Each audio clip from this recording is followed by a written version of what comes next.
नमस्कार मित्रांनो, तुमचे पुन्हा एकदा स्वागत आहे तुमच्या आवडीच्या यूट्यूब चॅनलवर.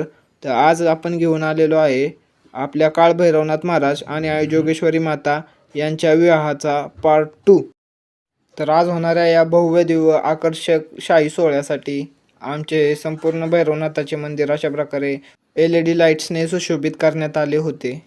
मंदिराच्या समोरच अशा प्रकारे हा रांगोळ्यांचा मार्गसुद्धा बनवला होता, ज्यातूनच ही मानाची काठी आणि पालखी मंदिरामध्ये येणार होती. आणि आजच्या या शाही मिरवणुकीची सुरुवात श्री भैरवनाथ महाराज आणि आई जोगेश्वरी माता यांच्या महाआरतीपासून करण्यात आली. आणि यानंतर मग देवाच्या मानाच्या काठीला आणि पालखीला अशा प्रकारे पायरीवरून खाली घेण्यात आले आणि साऊंड सिस्टीम सुरू करण्यात आली आणि अशा प्रकारे आजची ही मिरवणुकीची सुरुवात झाली. मिरवणुकीची तर ही आत्ताशी सुरुवातच झाली होती, त्यामुळे इतक्या जास्त प्रमाणात ग्रामस्थ येथे हजर नव्हते, परंतु थोड्याच वेळात इथे जास्तीत जास्त गर्दी होणार होती. ढोल ताशांच्या गजरामध्ये अगदी पारंपरिक पद्धतीने ही संपूर्ण मिरवणूक गावामध्ये पार पडत होती आणि गावातील सर्व ग्रामस्थ या मिरवणुकीला त्यांचे सहकार्य करत होते. फटाक्यांच्या आतिषबाजीमुळे या संपूर्ण मिरवणुकीला खूपच जास्त शोभा आली होती. चला तर तुम्हाला या संपूर्ण मिरवणुकीचे काही अविस्मरणीय क्षण दाखवतो.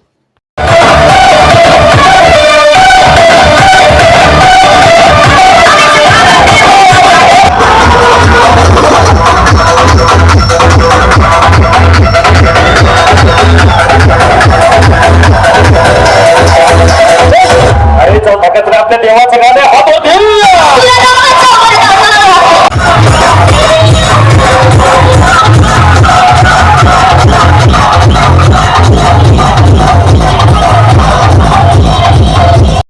आणि याच आनंदाच्या क्षणांमध्ये देवाची मानाची काठी सुद्धा अशा प्रकारे मिरवणुकीमध्ये नाचवत आणली गेली होती.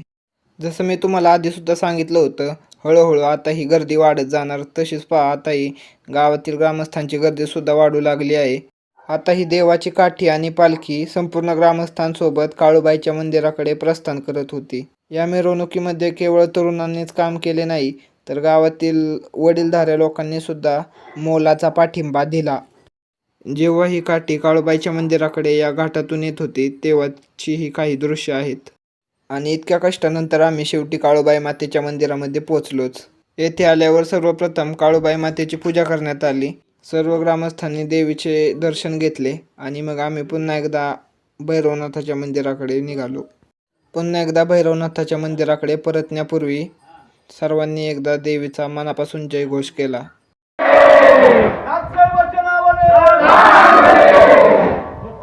आणि अशा प्रकारे शेवटी काठी आणि पालखी पुन्हा एकदा भैरवनाथाच्या मंदिराकडे परतली. गावामध्ये परतल्यावर ही साऊंड सिस्टीम पुन्हा एकदा सुरू करण्यात आली आणि गावातील ग्रामस्थ सुद्धा गाण्यावरती नाचू लागली.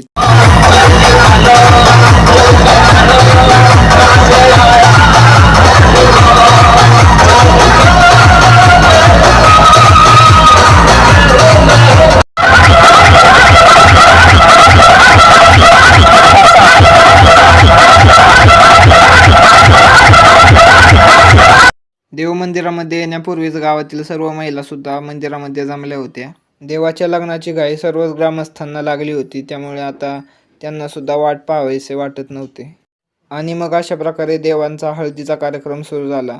या कार्यक्रमामध्ये सर्व महिला अशा प्रकारे देवांना हळदी लावत होत्या आणि त्यांचा आशीर्वाद घेत होत्या. आणि आता तो सोनेरी क्षण आला, ज्याची आपण सकाळपासूनच वाट पाहत होतो, ते म्हणजे देवाचे लग्न. संपूर्ण ग्रामस्थांच्या उपस्थितीत अशा प्रकारे हे देवाचे लग्न सुरळीतपणे पार पडले.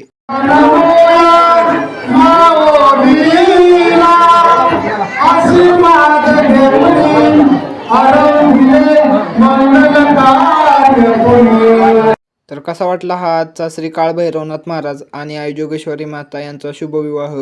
मंदिरामध्ये खूप जास्त गर्दी असल्यामुळे मी योग्य प्रकारे व्हिडिओ काढू शकलो नाही, परंतु मला जितके जमेल तितके मी व्हिडिओ काढण्याचा पूर्ण प्रयत्न केला. तर कसा वाटला हा आजचा व्हिडिओ कमेंटमध्ये नक्की सांगा. व्हिडिओला लाईक करा आणि चॅनलवर नवीन असाल तर लवकरात लवकर आपले SK12 व्लॉग्स यूट्यूब चॅनलला सबस्क्राईब करा. धन्यवाद.